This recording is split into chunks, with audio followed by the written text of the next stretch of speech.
Breaking news. వ్యవసాయ అనుబంధ శాఖల అధికారులతో నిర్వహించిన సమీక్ష సమావేశంలో కీలక అంశాలపై దిశానిర్దేశం చేశారు మంత్రి తుమ్మల నాగేశ్వరరావు.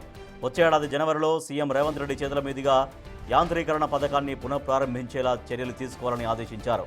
ఈ పథకంలో భాగంగా 131,000 మంది రైతులకు సబ్సిడీపై పనిముట్లు, యంత్రాలు అందజేయనున్నట్లు తెలిపారు. గత ప్రభుత్వంలో ఆపేసిన కేంద్ర ప్రభుత్వ పథకాల్లో ఒక్కొక్కటిగా కాంగ్రెస్ ప్రభుత్వం పునరుద్ధరిస్తోందని తెలిపారు.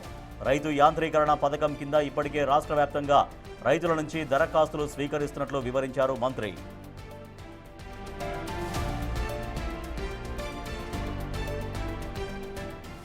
రైతు భరోసా నిధుల పంపిణీకి సంబంధించి శాటిలైట్ ఇమేజ్ మ్యాపింగ్ను త్వరితగతిన పూర్తి చేసి సాగు విస్తీర్ణం ఆధారంగా నిధులు విడుదలయ్యేలా చర్యలు తీసుకోవాలని అధికారులకు సూచించారు. ఆయిల్ పామ్ సాగు పెంచడం, సేంద్రియ వ్యవసాయంపై రైతులకు అవగాహన కల్పించడం వంటి అంశాలపై ప్రత్యేక దృష్టి సారించాలన్నారు. ఇక ప్రతిపక్షాలు విమర్శిస్తున్న యూరియా యాప్ ఇప్పటికే 5 జిల్లాల్లో విజయవంతంగా నడుస్తోందన్నారు.